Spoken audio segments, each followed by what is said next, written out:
Hello everybody! Bem-vindos a mais um vídeo de inglês do Professor Matheus aqui no canal da EasyComp Atibaia. Let's do it!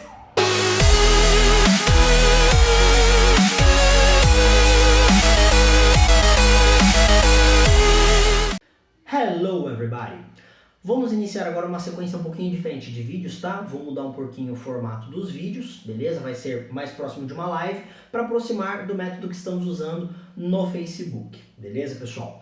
Então vamos continuar falando sobre civilizações e o desenvolvimento, não só das civilizações, mas dos idiomas dentro dessas civilizações, para a gente entender um pouquinho melhor sobre a história dos idiomas, tá? E como eles foram se desenvolvendo pelo mundo, da onde vieram e para onde eles vão indo até chegar como nós os conhecemos hoje, beleza? Então vamos dar continuidade. Terminamos o vídeo anterior falando sobre a divisão entre pré-história e história, tá? Qual o divisor de águas entre pré-história e história? A escrita, tá, pessoal? Por quê? Na pré-história, pessoal, o que eu tenho de referência para dizer aquele povo vivia assim, vivia assado, fazia isso ou fazia aquilo? Eu tenho vasos, eu tenho pinturas nas cavernas, eu tenho escavações, tá? Que encontro ossos, encontro ferramentas, tá?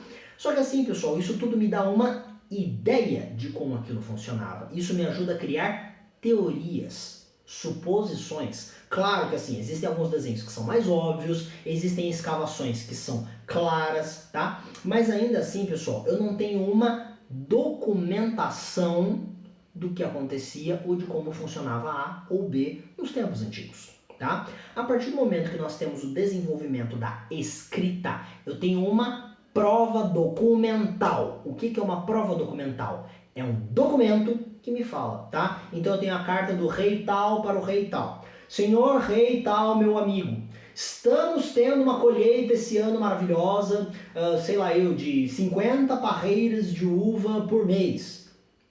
Eu posso falar que naquela época se comia uva, que existia um sistema de plantio, um sistema de colheita. Posso, por quê? Porque eu tenho um papel que me prova, eu tenho uma prova documental disso que está sendo falado, tá? Não é mais uma teoria, não é uma suposição. Eu posso usar isso para fundamentar novas teorias. Ah, então o vinho surgiu em tal momento. Ah, em tal momento a uva era usada para... Isso são suposições criadas em cima dessas provas documentais. Porém, as provas documentais falam por si só.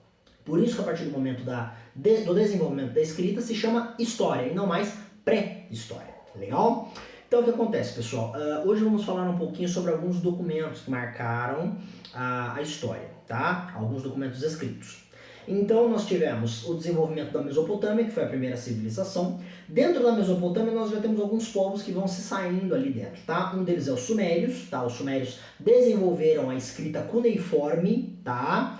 E assim, existiram alguns povos que começaram a fazer comércios. Dentro do Império Assírio, por exemplo, existiam alguns comércios entre alguns povos. E existiram alguns povos que utilizavam placas de argila para poder fazer documentação de comércios que eram realizados, tá, pessoal? Mas o ponto que vai nos ser importante para esse momento é o Código de Hammurabi. O que é o Código de Hammurabi? O rei Hammurabi, tá, que foi o sétimo rei sétimo não, se não me engano foi o sexto rei da primeira fase do Império Babilônico, beleza? Ele criou o chamado Código de Hammurabi, tá? O que é o Código de Hammurabi? É um conjunto de leis, beleza? Então, em primeiro lugar, nós temos a questão legal. Antes do Código de Hammurabi, a lei que era mais tida como verdade, né, que era mais aplicada, era chamada Lei de Talião. A Lei de Talião, ela fala olho por olho, dente por dente. Qual é a ideia disso? Antes da Lei do Talião, pessoal, se alguém cometesse um crime para mim, eu tinha meu direito de vingança em cima daquela pessoa. Só que sem qualquer controle. Então, por exemplo, eu roubei uma galinha e a pessoa, para se vingar de mim, mata minha mãe. Não bate, né? Quer dizer, a vingança foi mais pesada que o crime em si. Então a lei do talião falava que eu tinha direito de me vingar de alguém que cometeu um crime contra mim, porém no mesmo peso. Então se alguém roubou a minha galinha, eu vou lá e roubo uma galinha dele, roubo, sei lá, uma cabra dele, roubo alguma coisa dele para compensar a minha perda. Essa era a primeira ideia de justiça. O rei Hammurabi, ele trouxe uma ideia nova de justiça, que era a ideia da equidade. Ele acreditava que classes sociais diferentes tinham direito a níveis diferentes de julgamento e de justiça, tá? Lembrando, pessoal, dentro do conceito deles de equidade, tá? Não é exatamente igual ao nosso conceito atual de equidade, estamos em 2020, tá? Temos anos e anos de filosofias, de sociologia, de antropologia, de estudo humano para poder desenvolver nossas leis. Estamos falando de uma das primeiras civilizações da história, tá? Então, o Código de Hammurabi ele foi, primeiro, uma referência legal dentro daquele período, tá? E segundo, pessoal, o que o rei Hammurabi fez? Mandou talhar a lei chamada Código de Hammurabi, que era esse conjunto de leis, em uma placa de argila gigante e mandou fazer cópias e espalhar pelo reino. Em que isso muda para a questão da civilização? Antes, eu podia chegar numa comunidade mais afastada e falar, olha, o rei falou A, quando na verdade o rei falou B.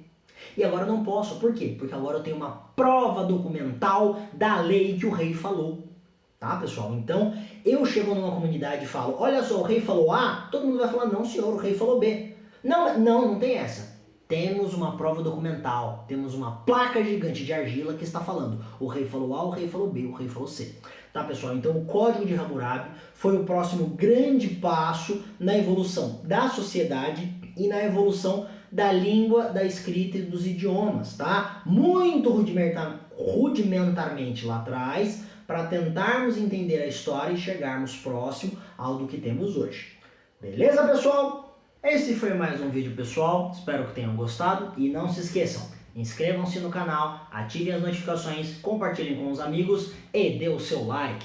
E mais um detalhe, pessoal, agora nós temos uma página no Facebook para atender os alunos da EasyComp do curso de inglês, que é a página Matheus Waltingoja, que é a minha página de professor. Tentei colocar professor, mas infelizmente o Facebook não deixou, tá bom? Então, se você é aluno da EasyComp, entre lá, peça para adicionar como amigo dentro do Facebook, que nós vamos adicionar e lá nós temos as nossas aulas através de live, tá? Só para vocês saberem os horários. Book 1, toda segunda-feira, 19 horas. Book 2, toda quarta-feira, às 19 horas. Fortins 1, toda quinta-feira, às 19 horas. E Fortins 2, todo sábado, às 19 horas. Beleza, pessoal? Não se esqueçam. Muito obrigado. Até logo e...